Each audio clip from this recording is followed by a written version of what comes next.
आप सभी का स्वागत है। अगर आप यूएस ट्रैवल करना चाह रहे थे, न्यूयॉर्क देखना चाह रहे थे, स्टैचू ऑफ लिबर्टी देखना चाह रहे थे या हॉलीवुड कैलिफोर्निया जाना चाह रहे थे, बट आप डायलेमा में हैं कि आपको वीज़ा मिलेगा नहीं मिलेगा, या फिर आप कनाडा जाना चाह रहे थे, टोरंटो ओटावा घूमना चाह रहे थे, वैनकूवर देखना चाह रहे थे, बट अगेन आप डायलेमा में हैं कि वीज़ा मिलेगा नहीं मिलेगा।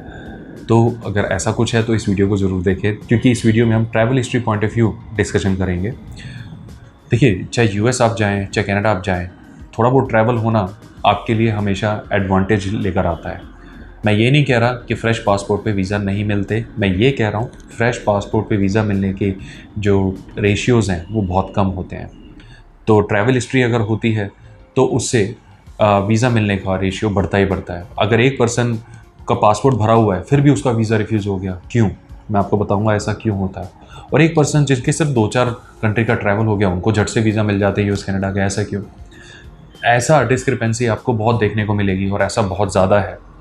आमतौर पे लोग क्या करते हैं कि थाईलैंड जाते हैं, थाईलैंड जा रहे हैं तो थाईलैंड ही जाए जा रहे हैं साल में 2-2 बार, और 7-8 बार वो ट्रैवल करके फिर सीधा वो कनाडा वीज़ा लगा देते हैं। उस केस में उनको कनाडा वीज़ा मिलने के चांसेस क्या अच्छे होंगे?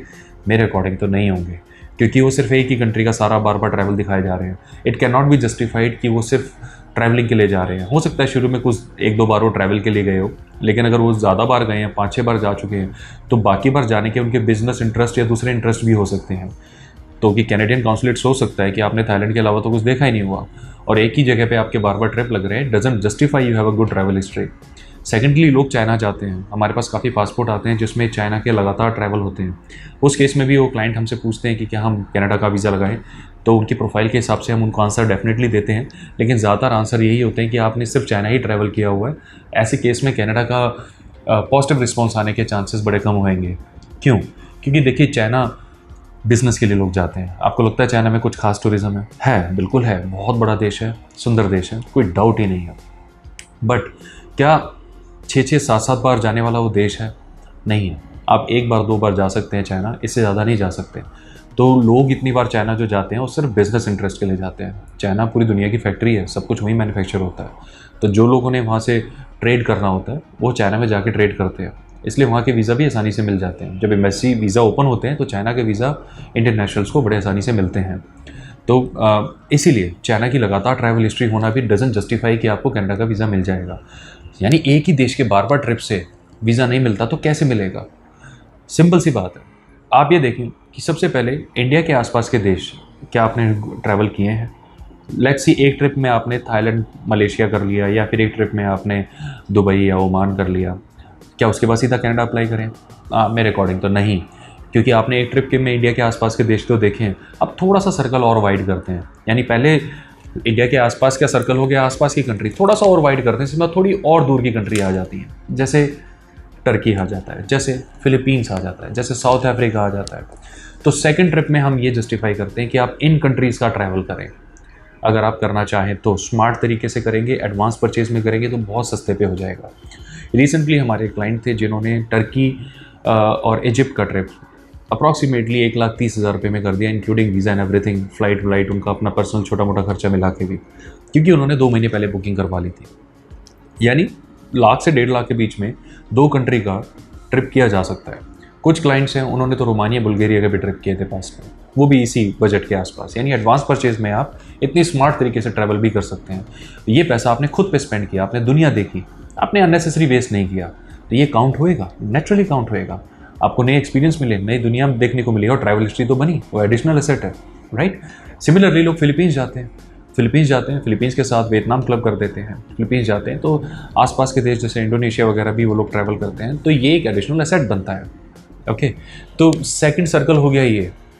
थर्ड सर्कल में फिर आप यूएस या कनाडा अप्लाई कर सकते हैं सिर्फ तभी जब आपके बाकी प्रोफाइल के सारे पॉइंट्स बड़े स्ट्रांग हैं।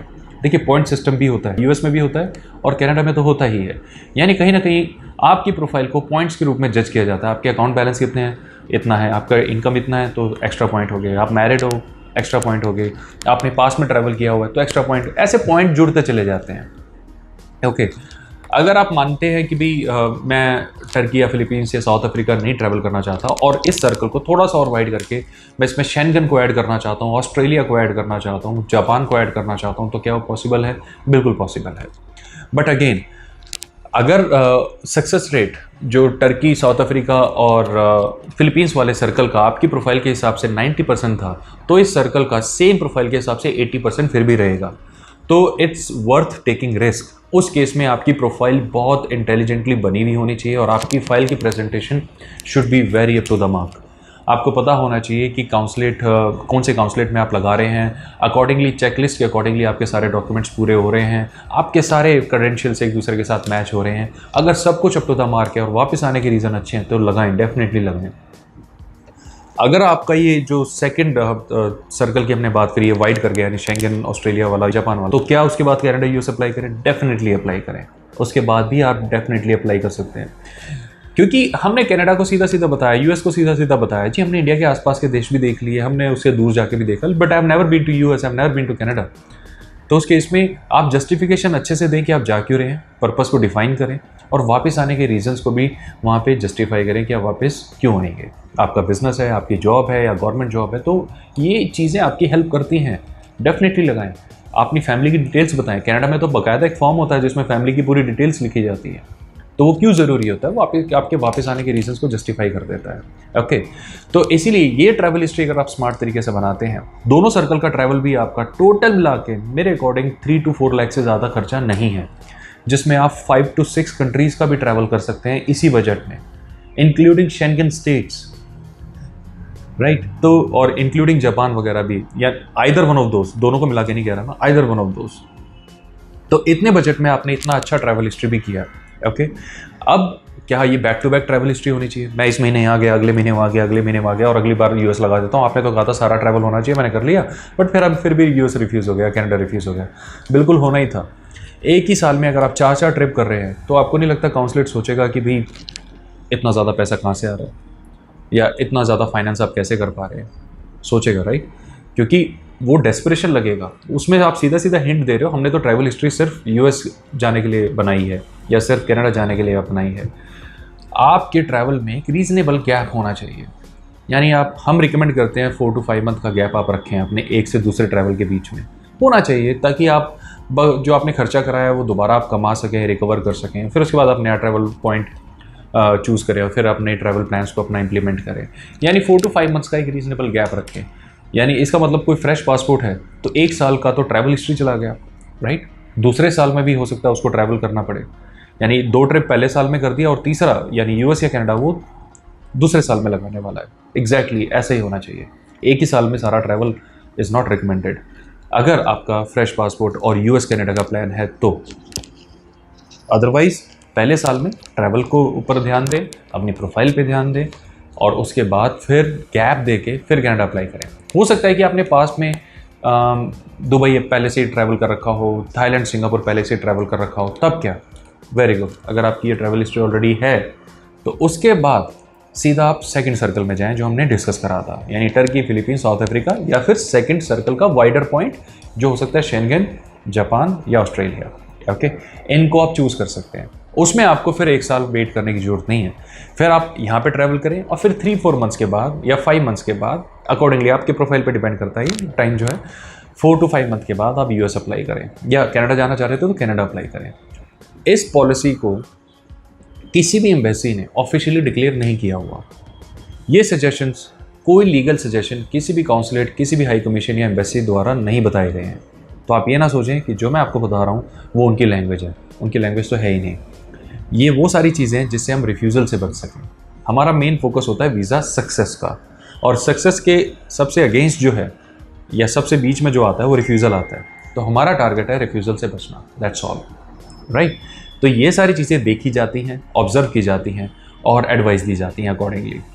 तभी तो कनाडा में कितने सारे रिफ्यूज़ल्स में लिखा होता है कि हमने डिसीजन लिया आपकी ट्रैवल हिस्ट्री को देखते हुए, क्योंकि आपने कहीं ट्रैवल नहीं किया हुआ, यानी कहीं ना कहीं ट्रैवल हिस्ट्री तो मैंडेटरी थी, तभी तो उन्होंने लिख के दिया, राइट? और कभी कभी ऐसा भी होता है फ्रेश पासपोर्ट पे भी दे देते हैं, वो थोड़ा सा लक की बात भी होती है।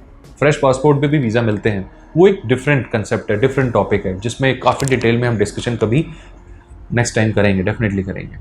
तो मुझे उम्मीद है ट्रैवल हिस्ट्री वाला पॉइंट यूएस और कनाडा के लिए समझने के लिए, शेंगन के लिए, south east Asia, Japan, Australia समझने के लिए आपको बहुत अच्छे से इस वीडियो ने हेल्प की होगी। अगर आपके और भी क्वेश्चन कंसर्न है तो आप उसे कमेंट बॉक्स में मेंशन कर सकते हैं। उसके ऊपर और नई इन्फॉर्मेशन आपके लिए अपलोड हो जाएगी।